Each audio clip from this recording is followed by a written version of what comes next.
জানো কেন? কেন? কারণ এসব আমি ওকে করতে বলেছিলাম। মানেটা কি? তুমি তোমার বান্ধবীকে আমাদের অপমান করতে বলেছিলে? আজ্ঞে হ্যাঁ ম্যাডাম। কিন্তু কেন? কারণ যাতে তুমি এটা রিয়েলাইজ করতে পারো, যদি কেউ কারোর সঙ্গে এরকম বিহেভিয়ার করে তখন তার কেমন লাগে। তোমার মনে আছে দুদিন আগে আমাদের রিকের বার্থডে ছিল? সেদিনকে শান্তি আর শান্তির বরেরও আমাদের বাড়িতে ইনভিটেশন ছিল। সেদিনকে শান্তি আসতে পারেনি, ওর শরীর খারাপ ছিল বলে। ওর হাজব্যান্ড এসেছিল। আর তুমি ওর হাজব্যান্ডের সঙ্গে ঠিক কী বিহেভিয়ার করেছিলে?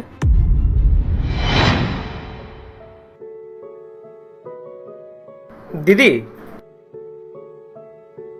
তুমি শান্তার হাজবেন্ড না? হ্যাঁ দিদি, আসলে শান্তির শরীরটা খুব খারাপ তো। আর ও বললো দাদা বৌদি এত ভালোবেসে নিমন্ত্রণ করেছে, ছোটবাবুর জন্মদিন বলে কথা, ওই জন্যই আমি আসলাম। আচ্ছা, আসো। দাঁড়াও, শান্তা কি তোমাকে বলে দেয়নি? তুমি এই নোংরা জুতো আর ব্যাগ নিয়ে কোথায় আসছো? ওগুলো দরজার সামনে রেখে তারপর ভেতরে আসো। ঠিক আছে দিদি।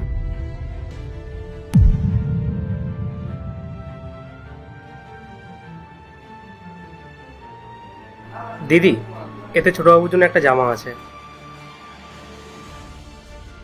তোমার কি মনে হয় এখন আমার ছেলে তোমাদের দেওয়ায় সস্তার জামা পরবে? ঠিক আছে, বসো, আমি খাবার নিয়ে আসি।